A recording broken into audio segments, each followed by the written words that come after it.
আসসালামু আলাইকুম। পয়লা বৈশাখ আম মাখানো চলছে। বাড়ির গাছের ছোট ছোট আম কুচি করে সেগুলো আবার পাতায় বেটে কাসুন্দি দিয়ে কাঁচা মরিচ, বাড়ির গাছের কাঁচা মরিচ দিয়ে একটু মিষ্টি জাতীয় চিনি দিয়ে মাখানো চলবে, খাওয়া চলবে। আমার মা খুব পছন্দ করে, মা আছে। সো কালারটা আসছে না, কালারটা কেমন যেন আসছে, ফেড কালার হয়ে গিয়েছে।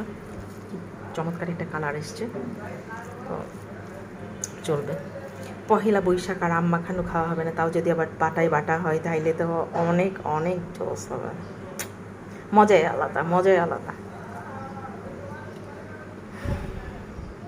সবাই খাবেন, যার যার গাছ আছে। গাছ না থাকলে এখন 20 টাকা কেজি দরে ছোট ছোট আম পাওয়া যাচ্ছে। সেই আম খোসা ছাড়িয়ে তারপরে এই যেভাবে বেটে বা কুচি করেও খাওয়া যায়। আমি যেভাবে কুচি করে বেটেছি আমটা, এই যে এইভাবে কুচি করে, কিছু কুচি থেকে গিয়েছে, এরকম কুচি করে সেটাকে বেশ করে মাখিয়ে মাখিয়ে মাখিয়ে মাখিয়ে কাসুন্দি দিয়ে খেলে সেই মজা লাগে। সাথে একটু স্বাদের জন্য একটু চিনি দেওয়া যেতে পারে। যেমন আমার ছেলে তো চিনি ছাড়া খাবে না, কিন্তু আমার মা ডায়াবেটিক্সের রুগী, মায়ের জন্য চিনি দেওয়া যাবে না।